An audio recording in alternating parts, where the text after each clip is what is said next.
Sorry about that. Technical difficulties. So I will jump right in. I'm going to be using the screen interchangeably. So I always knew that evil powers were at work in every society. Thomas Jefferson himself said, "The tree of liberty must be refreshed from time to time with the blood of patriots." I have read about such secret combinations in the scriptures and in history. My parents taught me they were good. But this evil power has come alive in my life. I'm sorry. We can switch the slide. Let's review a few of those people who have watered the tree of liberty. There's Nathan Hale. He was the first American spy. He was caught by the British and hung. The last words to escape his mouth were, "I regret that I have but only one life to give for my country." Then there's the famous Gandhi. He was known for his civil disobedience. At age 76, I think it was, he was assassinated, shot point blank in the chest.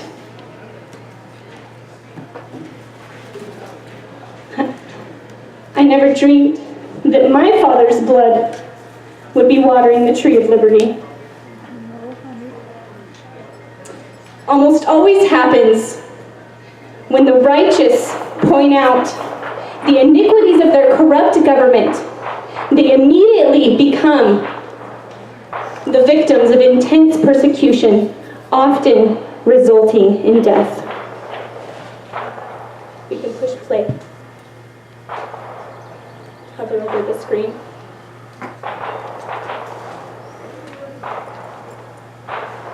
Put the mic up to it.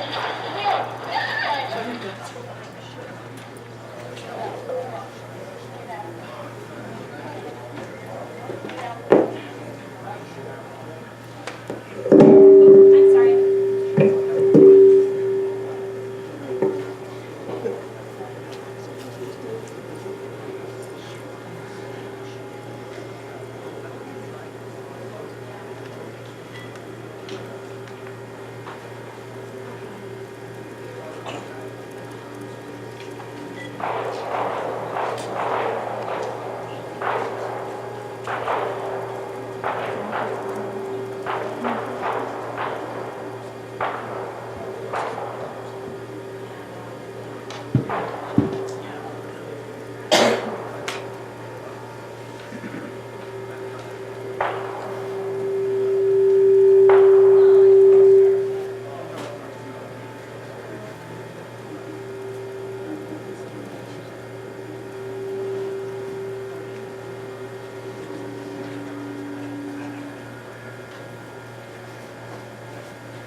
Thank you.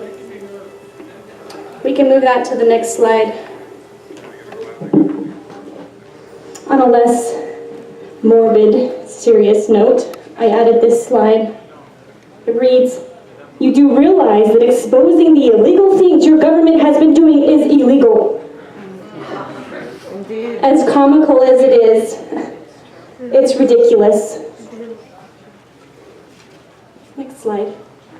The hours leading up to January 26th, my dad had been in Oregon for 25 days, and me on my side, I had been tirelessly supporting him, trying to push the true story in the media. And at this point, my house was up for sale. I was sitting on the curb in my car as the new homeowners entered on the phone with my dad, expressing to him my frustrations about some adversarial media that I was lining him up with, and him ending the conversation expressing how much love he had for me and how much joy that I brought him. Now, neither him nor I knew that that would be the last time that we would speak to each other, and just hours later, he would be lying face down, dead in the snow. It was not until that evening that I was made aware that one of the occupiers had been harmed by the Pete Santilli live stream.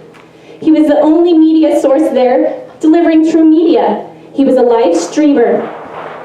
He now is incarcerated and has been bouncing back and forth in solitary confinement.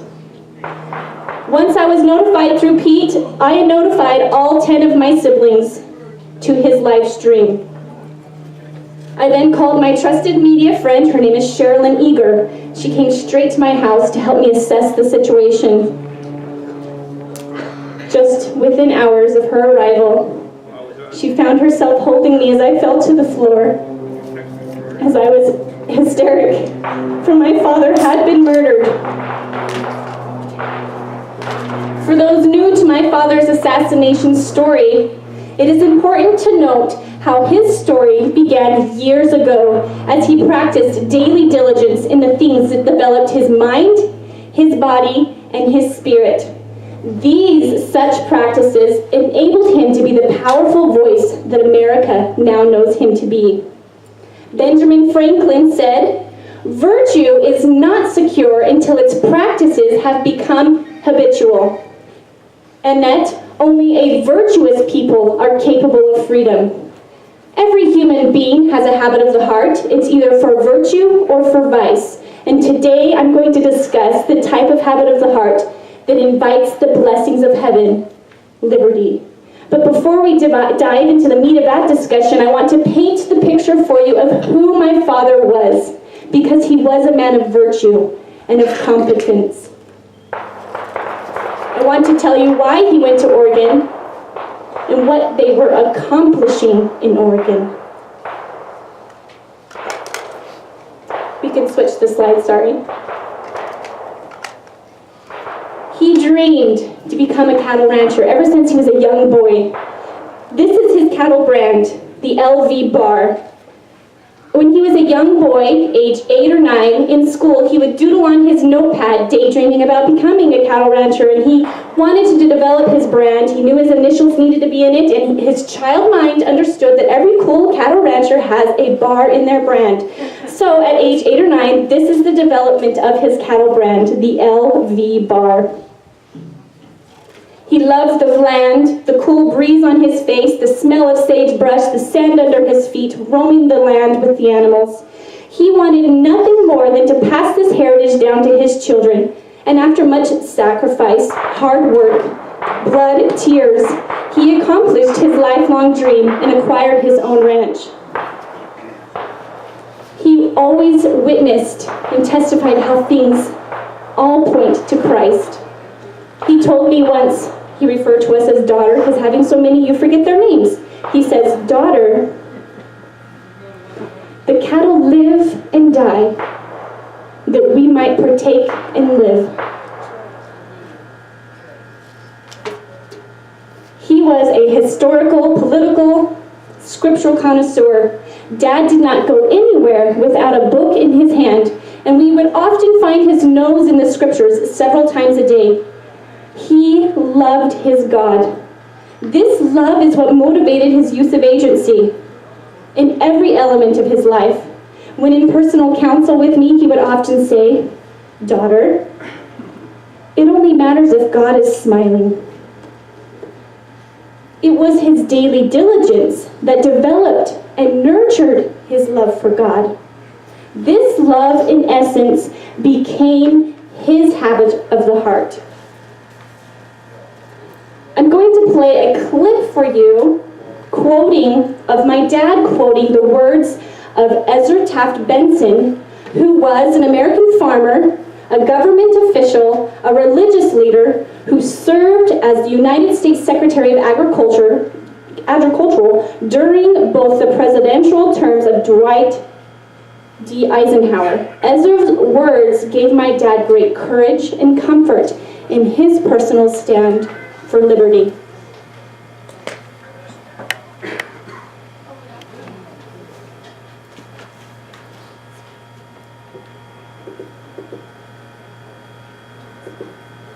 man that I respect a lot. Can you hear it?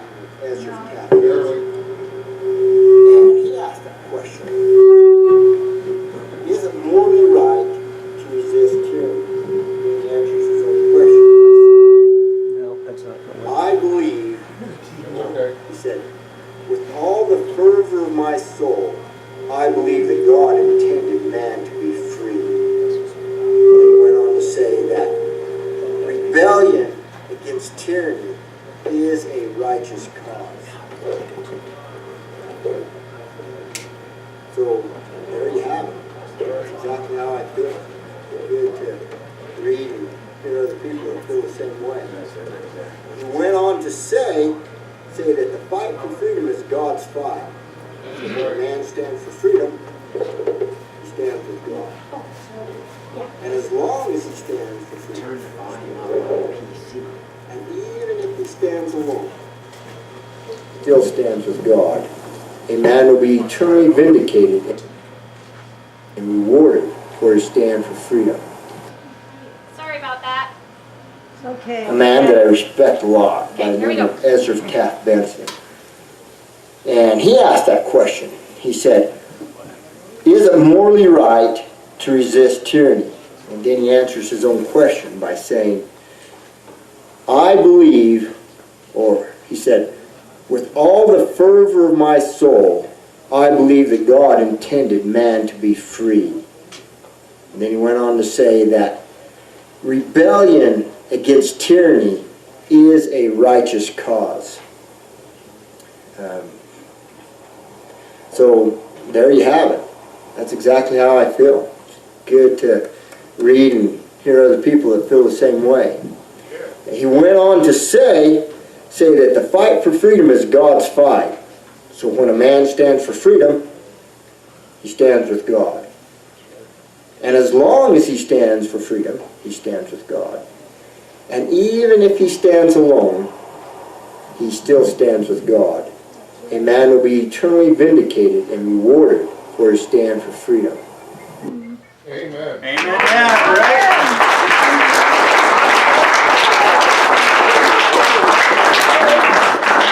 So the more he studied, the more he began to recognize how tyranny's iron fist was intimately in the lives of the American people. This weighed heavily on his soul because he was a God-fearing man, and because he was a principled man. He understood he had a civic duty and responsibility to uphold the rule of law and stand in his respective sphere for the cause of liberty. His fear to stand for liberty was in ranching. The grass that fed his cattle on his ranch was and is a personal property right. He did not purchase this from the Bureau of Land Management. He purchased this property right from the prior owner. This property right existed long before the Bureau of Land Management's development. Dad asked himself why it was that an unelected bureaucrat had the authority and power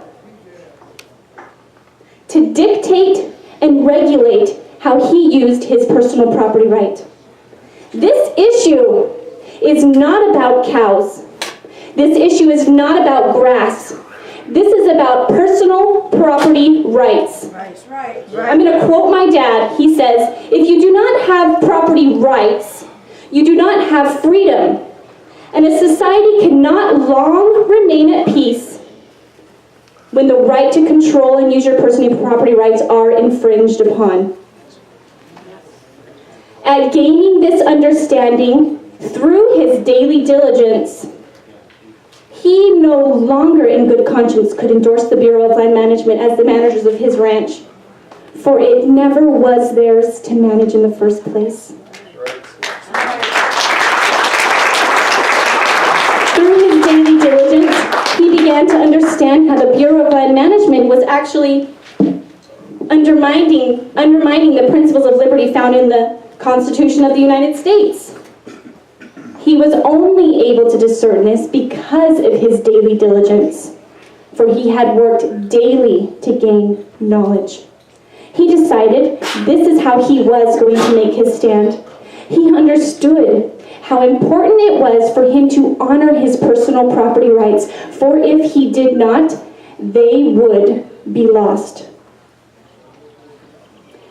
In pondering about the firm line that he was about to draw in the sand, he could not help but ponder what was at stake. As mentioned before, he had dreamed, ever since he was a little boy, of becoming a cattle rancher. He wanted nothing more than to pass this heritage down to his children. But despite his wants and his dreams and his passions, he was a principled man. I'm going to play a recording of Dad publicly announcing his cancellation of his contracts and whatever you want to call it, with the Bureau of Land Management.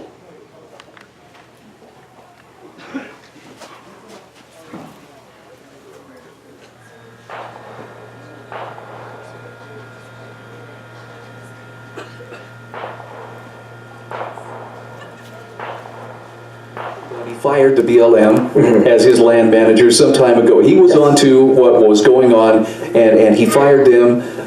Where do you stand on this in terms of your fees, your compliance with all the mandatory terms and conditions? Yes. This is where I've had a struggle inside myself. I'm trying to come to grips with trying to be consistent within my own beliefs. Currently, I am current on all my grazing fees. They're unconstitutional, but I am current on them. There is mandatory terms and conditions that we are supposed to sign. I am not in violation of any of my mandatory terms and conditions. And so what I've been struggling with is, how can I say that I believe this and then continue to pay my grazing fees, sign these mandatory terms and conditions, and be consistent in with what I believe? Well, I can't.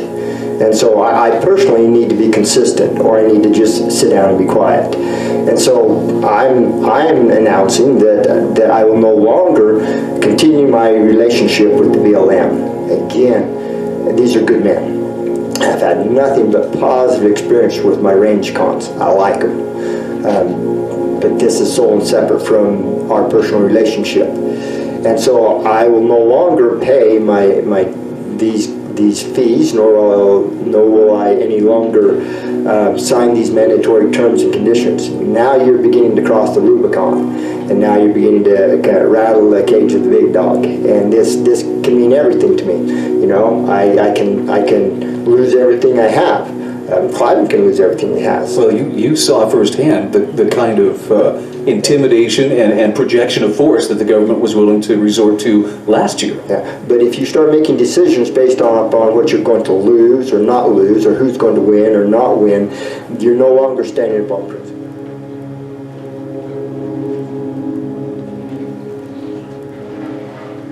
Thank you.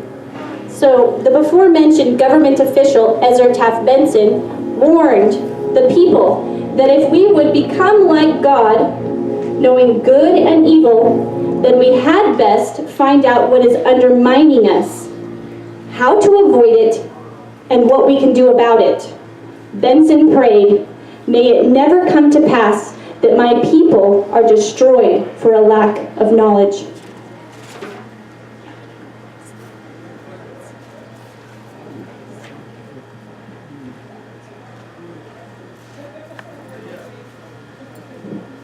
Much of our citizens suffer from a lack of knowledge in regard to natural rights or property rights, in regard to these land issues in the West. Why might that be?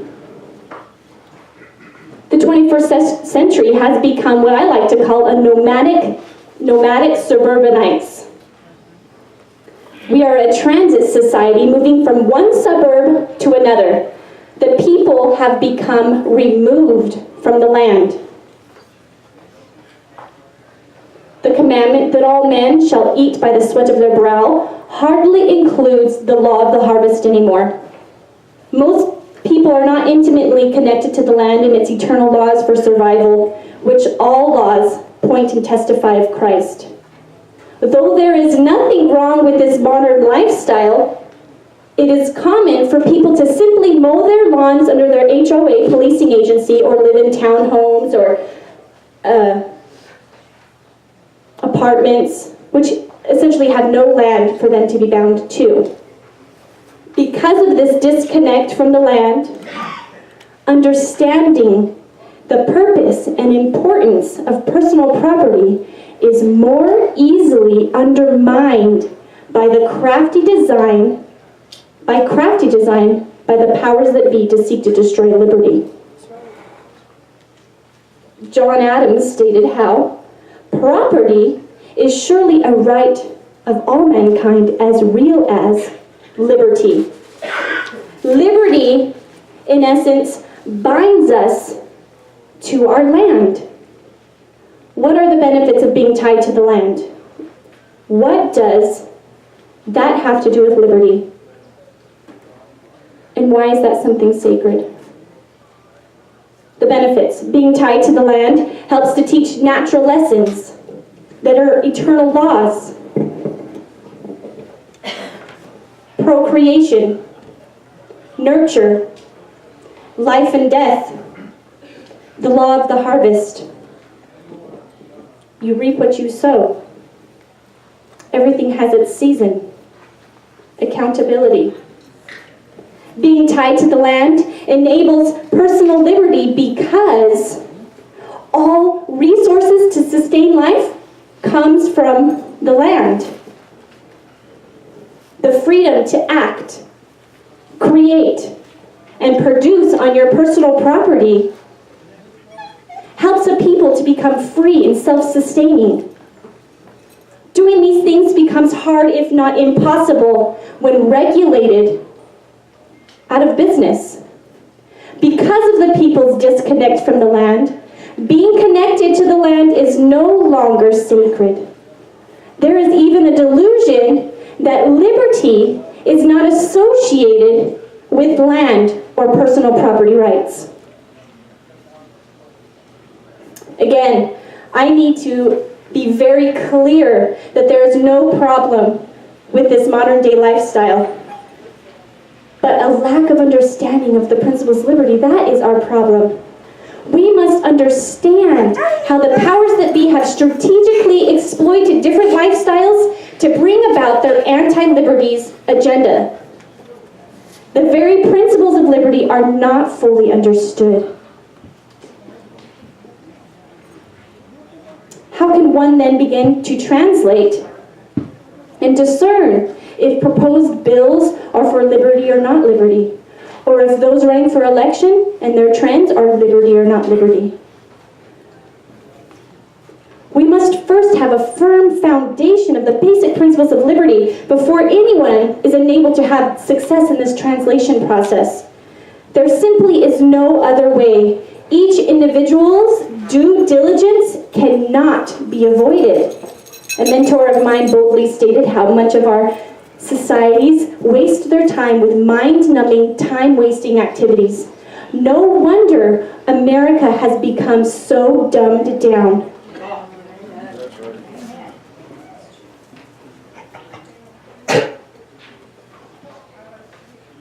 I'm going to play a recording of my father explaining in layman terms how the Western lands were settled, and it is important to note how Congress enacted affirmative legislation to acknowledge and confirm the customary property rights established by settlers known as prior appropriation.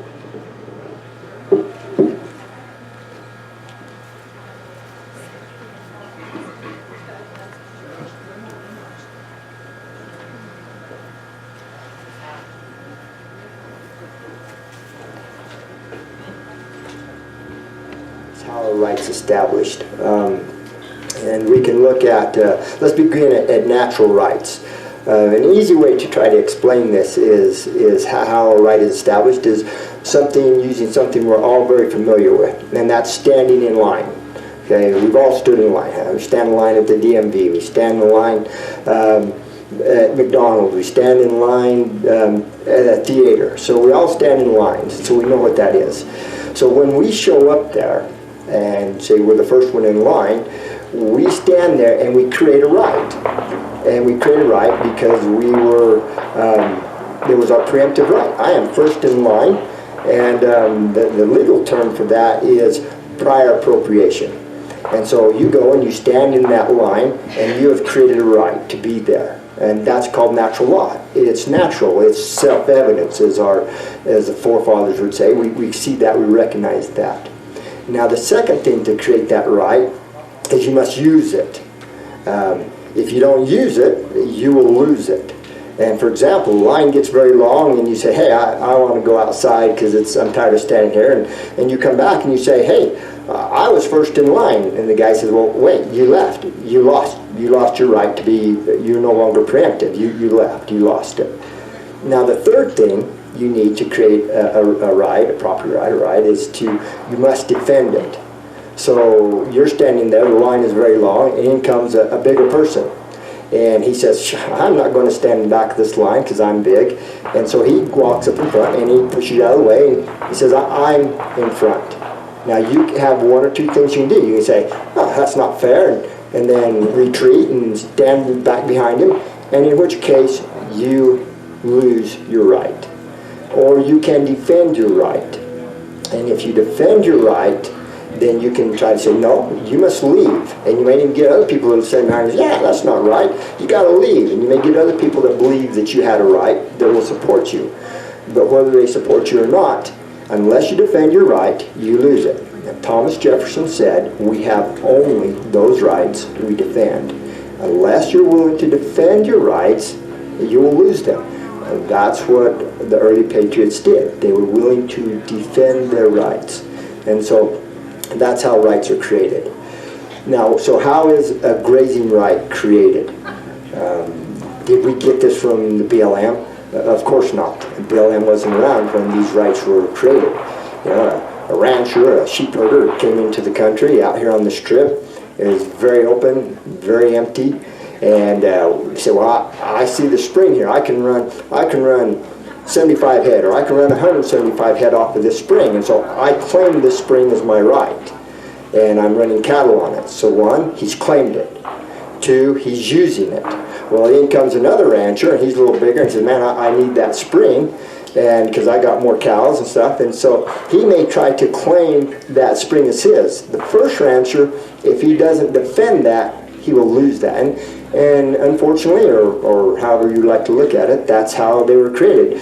We did a lot of shooting at each other and fighting to maintain our rights and draw these lines of grazing rights in the beginning. And now it's pretty well settled. There are fence lines on just about every dividing line between these grazing rights, and we're pretty civil one with another as cowboys, as ranchers, in respecting others' rights, their grazing rights.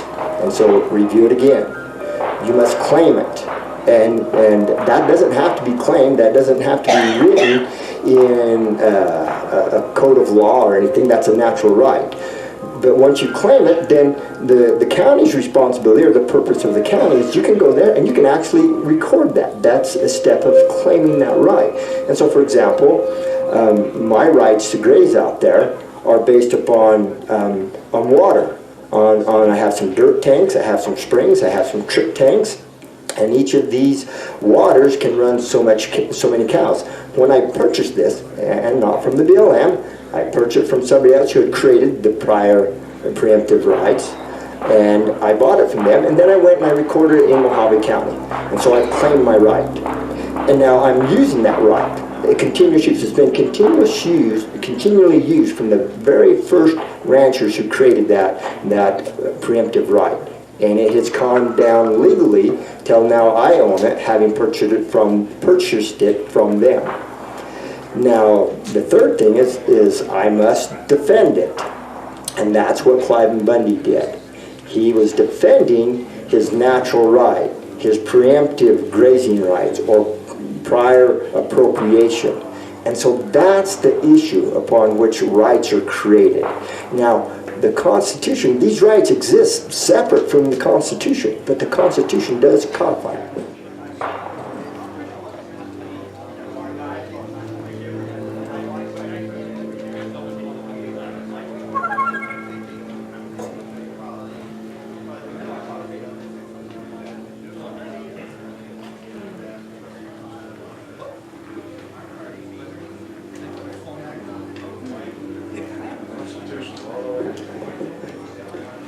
I just love my dad's voice. He had a true gift to teach what could be complicated principles in very layman terms. So the question is, do rights come from government? No. No, they do not.